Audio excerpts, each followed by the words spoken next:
আসসালামু আলাইকুম ওয়া রাহমাতুল্লাহি ওয়া বারাকাতুহু নাহমাদুহু ওয়া নুসাল্লি আলা রাসূলিহিল কারীম আউযু বিল্লাহি মিনাশ শাইতানির রাজীম বিসমিল্লাহির রহমানির রহিম আল্লাহু লা ইলাহা ইল্লা হুয়াল হাইয়ুল কাইয়্যুম সাদাকাল্লাহু মাওলানাল আযীম ওয়া সাদাকা রাসূলুহুন নবিয়্যুল কারীম ওয়া নাহনু আলা যালিক মিনাশ শাহিদিন ওয়াশ-শাকিরিন ওয়ালহামদুলিল্লাহি রাব্বিল আলামিন। সুপ্রিয় দর্শক মণ্ডলী, কাছে দূরে, দেশে কিংবা প্রবাসে যে অবস্থান থেকে আমাকে দেখছেন, সকলকে সাদর আমন্ত্রণ জানাচ্ছি আজকের এই চমৎকার সুন্দর আয়োজনে। আল্লাহ রাব্বি করিম আমাদেরকে নিরাপত্তার জন্য, আমাদের জীবনের নিরাপত্তার জন্য, আমাদের সময়ের নিরাপত্তার জন্য, আমাদের পারিবারিক জীবন নিরাপত্তার জন্য, সামাজিক নিরাপত্তার জন্য, রাষ্ট্রীয় নিরাপত্তার জন্য আল্লাহ পাক কোরআন সুন্নাহ রেখেছেন, দিয়েছেন এবং তারা আমল দিয়েছেন। তাই কোরআন সুন্নাহর আমল জীবনের নিরাপত্তার ঢাল স্বরূপ। যেমন প্রতিদিন যদি কোনো ব্যক্তি ফরজ নামাজের পরে আয়াতুল কুরসি নিয়মিত পড়ে, তাহলে কবরের নিরাপত্তা আল্লাহ পাক তাকে দান করবেন, জান্নাত তাকে দান করবেন।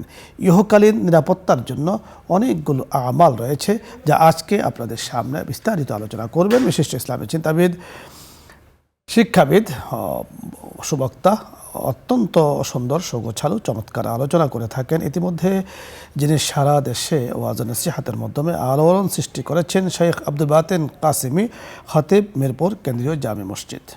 আসসালামু আলাইকুম ওয়া রাহমাতুল্লাহ। ওয়া আলাইকুম আসসালাম ওয়া রাহমাতুল্লাহ। শেখ কেমন আছেন? জি আলহামদুলিল্লাহ। আলহামদুলিল্লাহ। আজকে আপনার কাছে আমরা জীবনের নিরাপত্তার আমলগুলো আমরা শুনবো। আসলে তো কোরআন সুন্নাহর আমালগুলো রাসূল আকরাম সাল্লাল্লাহু আলাইহি সাল্লাম এমনভাবে শিখিয়ে গিয়েছেন হযরত সাহাবায়ে কেরামদেরকে, এবং রেখে গিয়েছেন যে কেউ যদি নিয়মিতভাবে এর আমল করে তাহলে নিরাপত্তার জন্য আর কিছুই প্রয়োজন হয় না।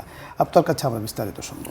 আলহামদুলিল্লাহ, যথার্থই শেখ বলেছেন। আসলে আজকের এই টপিকটা, আমাদের আলোচ্য বিষয়টা অত্যন্ত চমৎকার এবং সময় উপযোগী।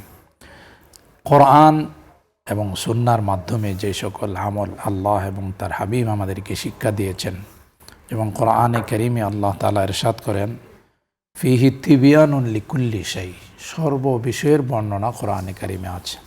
শেখ আপনি ঠিকই বলেছেন যে আয়াতুল কুরসি, এই আয়াতুল কুরসি হাদিসে পাকের মধ্যে আসে, যদি কোনো ব্যক্তি শোয়ার সময় এই আয়াতুল কুরসি তিলাওয়াত করে ঘুমিয়ে যা, আল্লাহ রাব্বুল আলামিন আর হাবিব গ্যারান্টি দিয়েছেন, সে আল্লাহ ওই বাড়িকে এবং আশপাশের যত পাড়া মহল্লার বাড়িঘর আছে সবগুলোকে আল্লাহ তাআলা চোর ডাকাত এগুলোর থেকে আল্লাহ তাআলা হেফাজত রাখবেন। মুআওয়াযাতাইনের কথা আমরা জানি যে ফালাক এবং নাস যদি নিয়মিত কেউ আমল করে, গোটা শরীরের মধ্যে দম করে সে চলে বা বাসায় থাকে, সব রকমের অনিষ্টা, সাহার, কুফর, কুফরি কালাম, জাদু ইত্যাদি এই সকল শয়তানের অনিষ্টা থেকে আল্লাহ তাআলা তাকে হিফাজত করেন। এবং হাদিসে পাকের মধ্যেও আল্লাহর হাবিব আমাদেরকে অনেক আমল শিক্ষা দিয়েছেন। ঋণগ্রস্ত হলে কি দোয়া পড়তে হবে, পেরেশান হলে কি করতে হবে, কোনো কঠিন জিনিস যদি আমাদের সামনে চলে আসে কীভাবে দোয়া পড়তে হবে। যেমন এক হাদিস আল্লাহর হাবিব বলেন, যখন কোনো কঠিন জিনিস আমার আপনার সামনে চলে আসে, যার কোনো হল নেই, তখন আল্লাহর হাবিব শিক্ষা দিয়েছেন, আল্লাহুম্মা লা সাহলা ইল্লা মা জাআলতাহু সাহলান ওয়া আনতা তাজআলুল হুজনা সাহলান ইযা শি'ত। এই আমল শিক্ষা দিয়েছেন, ইয়া কাবিয়্যু ইয়া কাবিয়্যু। এরকম হাজারো আমল।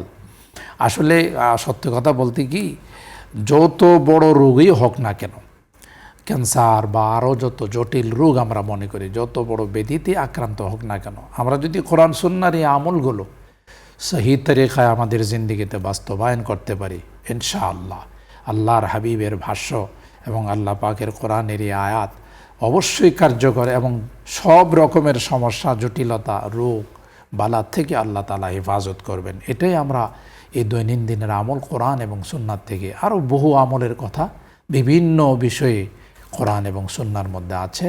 এবং এটাই হলো রাসূল আকরাম সাল্লাল্লাহু আলাইহি ওয়াসাল্লামের যে একটা অধ্যায় আছে, বাবুত তিব, যেমন হাদিস শরীফের মধ্যে আছে যে কি কি আমল উম্মতকে আল্লাহর হাবিব শিখিয়ে দিয়ে গেছেন, যে আমলগুলোর দ্বারা উম্মত সব রকমের অনিষ্টার থেকে যেন হেফাজত থাকে, নিরাপদ থাকে।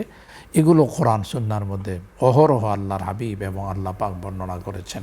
সে আমলগুলো যদি আমরা আমাদের দৈনন্দিনের মধ্যে নিয়ে আসতে পারি, তাহলে ইনশাআল্লাহ সব কিছু থেকে আল্লাহ আমাদের হেফাজত রাখবেন ইনশাআল্লাহ। জি, বড় চমৎকার বলছিলেন দর্শক মণ্ডলী। কয়েক একটি আমলের কথা আজকে আপনাদেরকে আমরা জানাতে চাই। যেমন একটি বিষয় বলেছিলাম যে আয়াতুল কুরসি অর্থাৎ কোরআন কারীমের মধ্যে অত্যন্ত ফজিলতপূর্ণ, তাৎপর্যপূর্ণ, গুরুত্বপূর্ণ একটি আয়াত, যে আয়াতটি জীবনে নিরাপত্তা দান করে।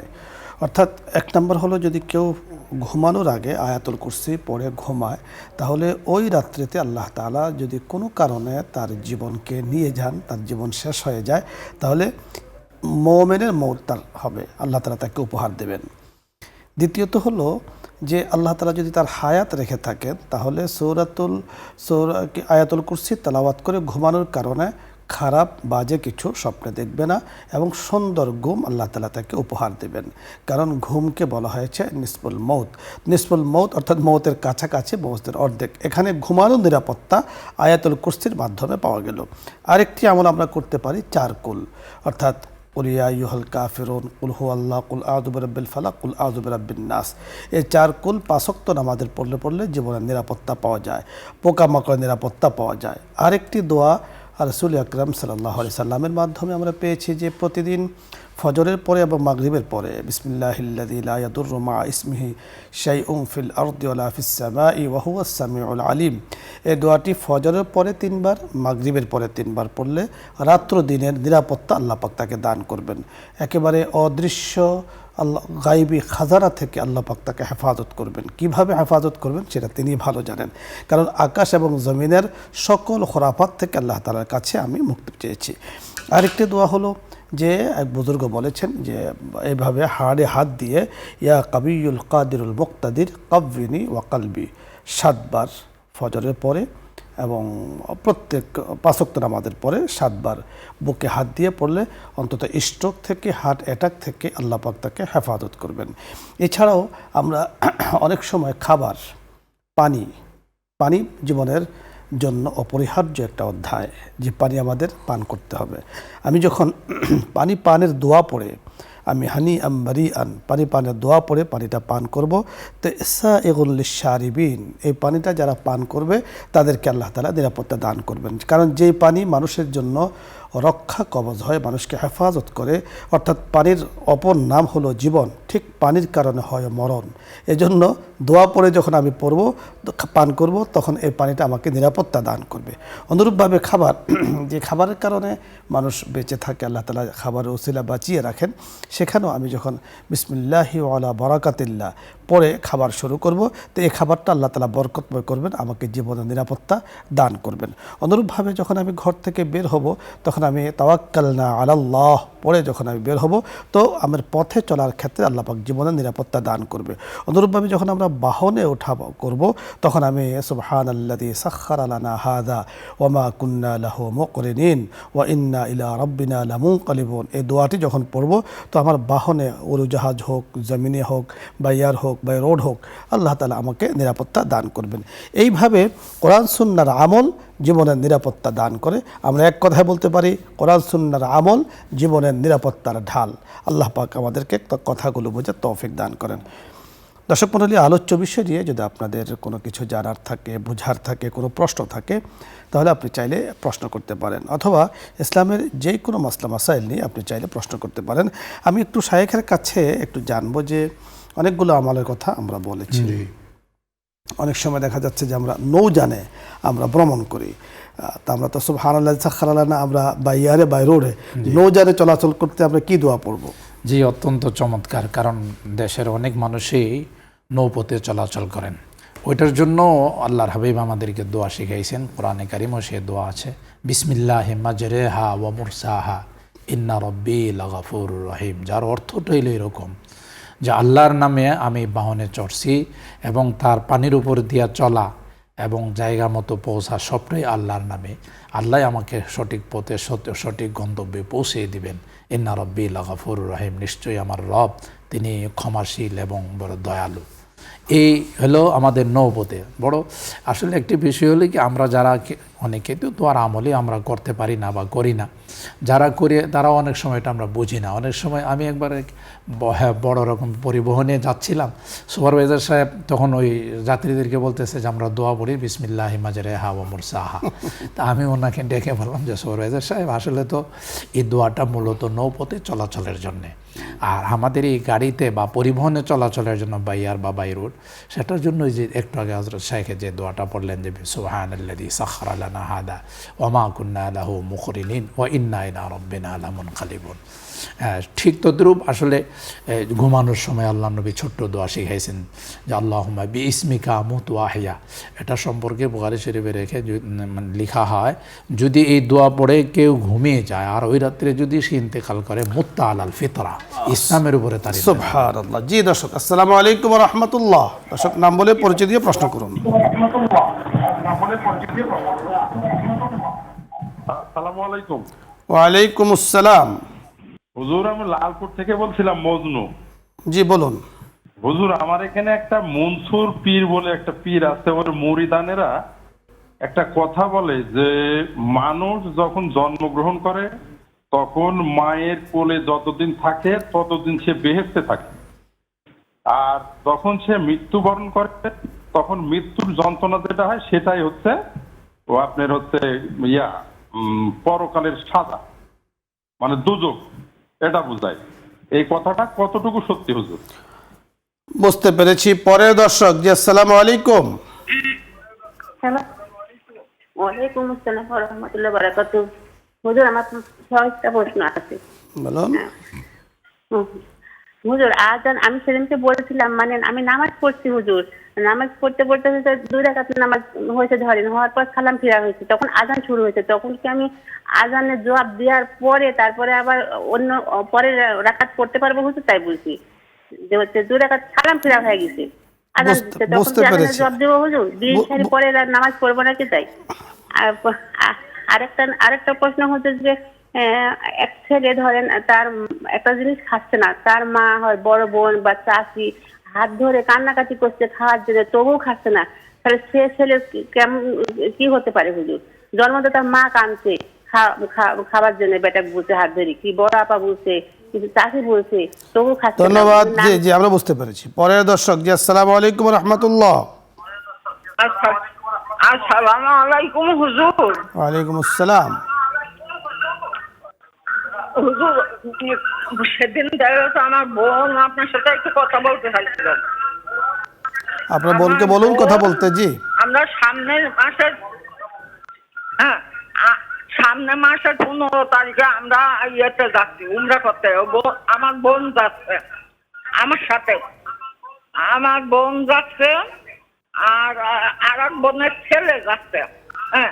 এই 3 জন যাচ্ছি, কিন্তু ওর একটা সমস্যা যে ও না প্রস্রাব ধরে রাখতে পারবে, এটার জন্য কি করা যায়? ধন্যবাদ। জি জি, আমরা বুঝতে পেরেছি। ধন্যবাদ। অনেকগুলো প্রশ্ন এসছে আমাদের কাছে, আমরা এগুলো নিয়ে কথা বলছি। প্রথম যে প্রশ্নটি করেছেন আপনি বুঝতে পেরেছেন, মনসুর পীরের যে প্রশ্ন। জি জি জি, আসলে যে কথা ওই পীরের দরবার থেকে বা পীরের অনুসারীরা প্রচার করতেছে, টোটালটা এটা মিথ্যা কথা। ইসলাম কোরআন সুন্নাহর আলোকে তার কোনো অস্তিত্ব নেই। কারণ মার কোলে শান্তি প্রশান্তি পায় সন্তান, সেদিকটা বলতে পারে, সেদিক দিয়ে বলতে পারে যে প্রশান্তিতে আছে, শান্তিতে আছে, আরামে আছে, কিন্তু মার কোলটাই তার জন্য বেহেশত এবং দোজক, অর্থাৎ জান্নাত আর জাহান্নাম আল্লাহ তাআলা সৃষ্টি করেছেন। এবং কারা যাবে ওখানে, কাদেরকে রাখা হবে, এগুলো কোরআন সুন্নাতে বিস্তারিত আলোচনা আছে। সেই জন্য মার কুলটাই হলো জান্নাত, আবার যখন মৃত্যুর সময় মৃত্যু যন্ত্রণা হয় এটা হলো জাহান্নাম। বিষয়টা টোটাল একটা অবাস্তব, অর্থাৎ কোরআন সুন্নাহ ভিত্তিক কথা নয়, এগুলো বনগড়া কথা। আর একটি প্রশ্ন করেছেন, আপনি 2 রাকাত নামাজ পড়েছেন, সালাম ফিরিয়েছেন, আজান হয়েছে, তার মানে আপনার 2 রাকাত নামাজও শেষ, আজান হয়েছে, আজানের উত্তর দিচ্ছেন, পরে আপনি আরও 2 রাকাত নামাজ আপনি পড়তে চান, পড়বেন। কিন্তু এখানে 4 রাকাত বিশিষ্ট নামাজ যদি পড়েন আর সেখানে 2 রাকাত পড়ার পরে আজান হয়েছে, আপনি সালাম ফিরান নেই, অথবা সালাম ফিরিয়ে আজানের জবাব দিয়েছেন, পরে আরও 2 রাকাত পড়ছেন, তাহলে আপনার নামাজটা হবে না। এটা 4 রাকাত যেহেতু ফুল করতে হবে, এরপরে সালাম ফিরাইতে 4 রাকাত বিশিষ্ট নামাজ আপনাকে পূরণ করতে হবে। নামাজের ভেতরে বাহিরের কোনো কাজ আনা যাবে না। আজানের উত্তরটা অত্যন্ত তাৎপর্যপূর্ণ, কিন্তু আজানের উত্তরটা আপনি যখন নামাজ শুরু করেছেন তখন নামাজটাই আপনার জন্য অনেক বড় ইবাদত, এটাই কন্টিনিউ করতে হবে। আরেকটি প্রশ্ন করেছেন, ছেলে হয়তো বা অভিমান করেছে খাবারের জন্য, তো সেক্ষেত্রে মা বা আত্মীয় স্বজন তাকে বারবার বলছে সে খাবার খাচ্ছে না, এর জন্য কি তার গুনাহ হচ্ছে কিনা? এখানে মূলত দুইটা বিষয়। একটা হলো ছোট্ট ছেলে যদি হয়, ছেলের বয়স যদি কম হয়, তাকে তো অনেক সময় আমাদের সমাজে দেখা যায় ছোট বাচ্চারা খানা গ্রহণ করতে অনেক অভিমান করে, অনেক রকমের সমস্যা হয়। সেটা তাকে যেভাবে বুঝিয়ে হোক, যেভাবে মা বাবা সম্ভব বা আত্মীয় স্বজন খাওয়াবে।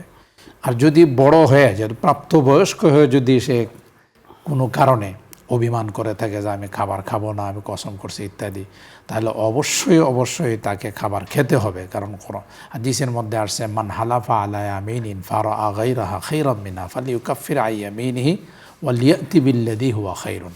ভালো কাজ করবে না বলে যদি কেউ কোনো রকমের অভিমান, শপথ, কসম করে থাকে, অবশ্যই এটা ভাঙতে হবে, ওই কাজ তাকে করে নিতে হবে। আর সেই জন্য তার মনটা যেন নরম হয়ে যায়, আল্লাহর কাছে দোয়া করতে হবে। আগামী মাসের 15 তারিখে ওমরায় যাচ্ছেন আপনি, আপনার বোন এবং বোনের ছেলে।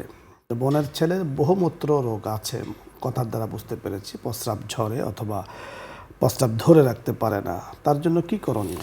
আসলে বিষয়টা তো আমাদের ফিকহের কিতাবের মধ্যে তার সমাধান আছে, যে যাদের এই জাতীয় প্রবলেম হবে, যেমন রক্ত বের হয় বা প্রস্রাব ধরে রাখতে পারে না, সেই জন্য ইসলামের বিধান হলো যখনই কোনো নামাজের সময় হবে তখন নামাজের সময় তিনি পবিত্রতা অর্জন করবে, আর ওইটার জন্য আলাদা কাপড়ের ব্যবস্থা রাখবে, যেন অন্ততপক্ষে তার থেকে নিজেকে সেভ করা যায়। এটাই হলো, যতক্ষণ সময় থাকবে ততক্ষণ তার ওই ওযু থাকবে, তার পবিত্রতা থাকবে, সময় চলে গেলে আবার এটা নতুন করে করতে হবে।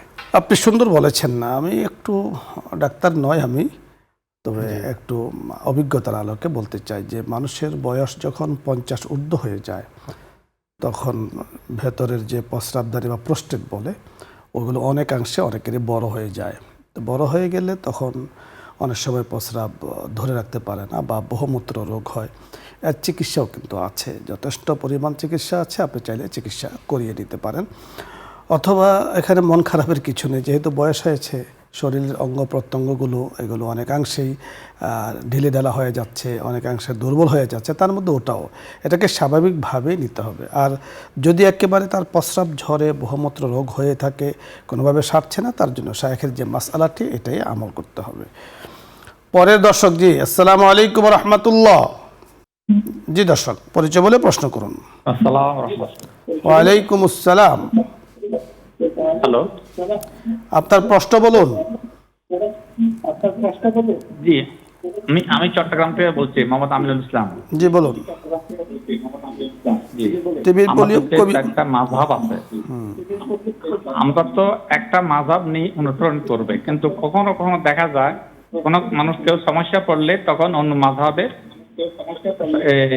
সুযোগ নেই বা ফায়সালা নেই, সেটা কি করা যাবে কিনা? আমরা তো একটা মাযহাব নিয়ে থাকার কথা। অত্যন্ত সুন্দর গুরুত্বপূর্ণ প্রশ্ন করেছেন আপনি, আমরা কথা বলছি। জি, অত্যন্ত সময় উপযোগী প্রশ্ন এটা। মাযহাবের বিষয়ে যে বিষয়টা আমাদের ইসলামে আছে, সেটা একটা মাযহাবকে ফলো করতে হবে। সব মাযহাবই কিছু কঠিন, কিছু সহজ মিলিয়ে আছে। যদি এরকমটা কেউ করে যে প্রত্যেকটা মাযহাব থেকে যেগুলো সহজ ওইগুলো বেছে বেছে আমি আমল করব, এটা অনুমতি নেই, এটা অ্যালাউ না। হ্যাঁ, অবশ্যই যেখানে যাবে ওখানে যদি ওই মাযহাবের এই বিষয়গুলো থাকে সেটাকে ফলো করা, ওখানে কোনো রকমের ফিতনা সৃষ্টি না করা, সেই বিষয়ে ইসলামের দিক নির্দেশনা আছে। না, আপনি চমৎকার বলেছেন। স্বাভাবিক কারণে আমি যখন একটা আম খাচ্ছি অথবা একটা পেঁপে আমি খাচ্ছি, তো পেঁপের যেমনিভাবে আমি কি বলে মিষ্টি অংশ আমি খাবো, অনুরূপভাবে পেটের যেটা মিষ্টি কম সেটাও আমি খাবো। ঠিক তরমুজ খাওয়ার সময় আমরা কি করি, চামড়া ছোলানোর পরে অথবা আমরা যখন এটাকে খাই তখন মিষ্টি অংশ খাই, আর যদি ওটাকে আমরা রেখে দিই যেটা মিষ্টি কম, এটা কিন্তু বোকামি হবে এবং বকা খেতে হবে। এই তুমি এটা কী করছো, মুরব্বীরা কিন্তু বকা দেয়। ঠিক আছে, ঠিক এই ক্ষেত্রেও এখানে বিষয়টি মনে রাখতে হবে মাযহাব মানার ক্ষেত্রে যে সমস্ত মাযহাবগুলোকে একসাথ করে যেটা যেটা সহজ আমার মনোভূত হয় আমি সেটা নিলাম, যেটা মনোভূত নয় সেটা আমি নিলাম না। এটা হলো এক ধরনের ওই ধরনের হবে যে আমার মন চাহে জিন্দিগি চলার মতো হবে। আর মন চাহে জিন্দিগি থেকে আল্লাহ তাআলা পবিত্র কোরআনে হাকিমে নিষেধ করেছেন, ফাআম্মা মান খাফা মাকাম রাব্বিহি ওয়া নাহান নাফসা আনিল হাওয়া, যিনি মন চাহে জিন্দিগি থেকে বিরত থাকেন আল্লাহ পাক তার জন্য কামিয়াবি রেখেছেন। তাই হানাফি মাযহাব যিনি মানছেন ওনার হানাফি মাযহাবের সবগুলো মানতে হবে। এখন হানাফি মাযহাবের যে একই জায়গাতে আপনি হানাফিও, শাফিও, হাম্বলিও, মাযহাব লামাযহাবিও সকল আপনি নিয়ে এসেছেন, জগা খিচুড়ি হয়ে যাবে। জগা খিচুড়ি হয়ে গেলে কি হয়, একটু বোঝার জন্য আমি যদি বলি শেখ, যে জগা খিচুড়ি অনেক সময় হয়ে যায় যে তরকারির মধ্যে যিনি একজন পাকান, একটা তরকারি উনি পাকাচ্ছেন, তো উনি শুরু থেকে শেষ পর্যন্ত একটা আন্দাজে উনি পাকাচ্ছেন। এখন ঘরের সদস্য যদি 10 জন হয়, 10 জনই 10 ধরনের ফর্মুলা এই তরকারির মধ্যে দেন, তাহলে এই তরকারি আর খাওয়ার মতো হবে না, তরকারি বেতরকারি হয়ে যাবে, এটা খাওয়ার অনুপযোগী হয়ে যাবে। ঠিক আমি যে ফর্মুলাটা মানছি এরপর একটাকে আমাকে মানতে হবে। তরকারি আমাদের দেহের জন্য অত্যন্ত উপকারী, কিন্তু উপকারী বস্তুটাকে উপকারী হিসেবে রাখতে হবে। মাযহাব আমাদের জন্য অনেক উপকারী, কিন্তু সেটাকে আমাদের ওইভাবেই গ্রহণ করতে হবে। এরকম যদি হয় যে আমি সব কিছু একসময় মানলাম, এটা কিন্তু তরিকা নয়। আপনি আপনি হাম্বলি মাযহাব মানেন, আলহামদুলিল্লাহ পুরোটা মানেন, আপনি শাফি মানেন, পুরোটা মানেন, আপনি মাযহাব মানেন, তাকলিদ করা এটা কিন্তু ওয়াজিব অনেকে বলেছেন, এবং এগুলো শরীয়তের অংশ, শরীয়তের বাহিরে নয়। আশা করছি আমরা বুঝতে পেরে চেষ্টা করছি আপনাদেরকে বুঝিয়ে বলার জন্য। আল্লাহ পাক তৌফিক দান করেন। শেখ ধন্যবাদ আপনাকে। দর্শক মণ্ডলী আপনাদের সকলকে ধন্যবাদ জানাচ্ছি। আজকের এই চমৎকার সুন্দর আয়োজনে আপনারা আমাদের সাথে শরীক হয়েছেন। আল্লাহ রাব্বি কারীম আমাদেরকে বুঝার তৌফিক দান করেন। আল্লাহ তাআলা আমাদের জীবনটাকে সুন্দর করে দেন কোরআন সুন্নাহ অনুযায়ী। আল্লাহ পাক আমাদের জীবনের নিরাপত্তা দান করুন, আমিন ইয়া রাব্বাল আলামিন। এখনই দোয়া হচ্ছে, দরুদ ইস্তিগফার পড়ি। আল্লাহুম্মা সাল্লি আলা সাইয়্যিদিনা আস্তাগফিরুল্লাহ রাব্বি মিন কুল্লি যামবি ওয়া আতুবু ইলাইহি লা হাওলা ওয়া লা কুওয়াতা ইল্লা বিল্লাহিল আলিয়্যিল আযীম। اللهم اهدنا الصراط المستقيم صراط الذين أنعمت عليهم من النبيين والصديقين والشهداء والصالحين. ربنا ظلمنا أنفسنا وإن لم تغفر لنا وترحمنا لنكونن من الخاسرين. ربنا آتنا في الدنيا حسنة وفي الآخرة حسنة وقنا عذاب النار. رب ارحمهما كما ربياني صغيرا. رب العالمين আল্লাহ, আমাদের প্রিয় চ্যানেল নিউজ 24 আজকের এই আয়োজনে দেশ বিদেশ থেকে যেখান থেকে আমরা তোমার শাহী দরবারে হাত উঠাইছি, আল্লাহ মেহেরবানি করে আমাদের হাতগুলোকে তুমি কবুল করে নাও ইয়া রাব্বাল আলামিন। আল্লাহ, যারা আমাদের কাছে যে নিয়তে দোয়া চেয়েছেন সকলের দিলের নেক মাকাসিদগুলো পূরণ করে দাও, মাকাসিদে হাসানাগুলোকে তুমি কবুল করে নাও। আমাদের মাঝে যারা রোগী আছেন আল্লাহ মেহেরবানি করে সকল রোগীদেরকে পরিপূর্ণ শিফা নসিব করে দাও, শিফাই কামেলা আচলা দায়বা মুস্তামিররা নসিব করে দাও। তামাম জাহানের যত মুসলমান নরনারী কবরে শুয়ে আছেন আল্লাহ সকলকে তুমি মাফ করে দাও, তাদের কবরগুলো জান্নাতের বাগান বানাই দাও ইয়া রাব্বাল আলামিন। আল্লাহ, যে নিউজ 24 উদ্যোগে আমরা ইসলাম ও আমরা সুন্দর সুন্দর কথাগুলো মাসলা মাসাইলগুলো শুনতে পাই, আল্লাহ নিউজ 24 স্বনামধন্য স্বনামধন্য চেয়ারম্যান সাহেবকে আল্লাহ তুমি হায়াতের মধ্যে বরকত দান করে দাও। আল্লাহ, এই পরিবারের যারা দুনিয়া থেকে বিদায় নিয়ে কবরের বাসিন্দা হয়ে গেছেন আল্লাহ মেহেরবানি করে তাদেরকে তুমি মাফ করে দাও। যারা জীবিত আছেন নেক হায়াতের মালিক বানাই দাও। আল্লাহ, সব রকমের বিপদ আপদের হাত থেকে তুমি হেফাজত করো ইয়া রাব্বাল আলামিন। ইয়া আল্লাহ, আমরা যারা হাত উঠাইছি আমাদের অনেকেরই মা বাবা, দাদা দাদি, নানা নানি, শ্বশুর শাশুড়ি, ভাই বারাদর, আত্মীয় স্বজন যারা কবরে শুয়ে আছেন ইয়া রাব্বাল আলামিন সকলকে তুমি মাফ করে দাও, তাদের কবরগুলো জান্নাতের বাগান বানাই দাও ইয়া আরহামার রাহিমিন। আল্লাহ, মেহেরবানি করে আমাদের এই প্রিয় মাতৃভূমি বাংলাদেশকে আল্লাহ রহমতের দেশ হিসাবে তুমি কবুল করে নাও, শান্তির দেশ হিসাবে তুমি কবুল করে নাও। আমাদেরকে ভাই ভাই হয়ে নেক হয়ে চলার তৌফিক নসিব করে দাও। আল্লাহ, এই চ্যানেলে যারা কর্মরত আছেন সকলকে তুমি আল্লাহ নেক হায়াতের মালিক বানাই দাও, তাদের কামাই রুজি রোজগারের মধ্যে বরকত নসিব করে দাও। সুবহান রাব্বিকা রব্বিল ইজ্জাতি আম্মা ইয়াসিফুন ওয়া সালামুন আলাল মুরসালিন ওয়ালহামদুলিল্লাহি রাব্বিল আলামিন।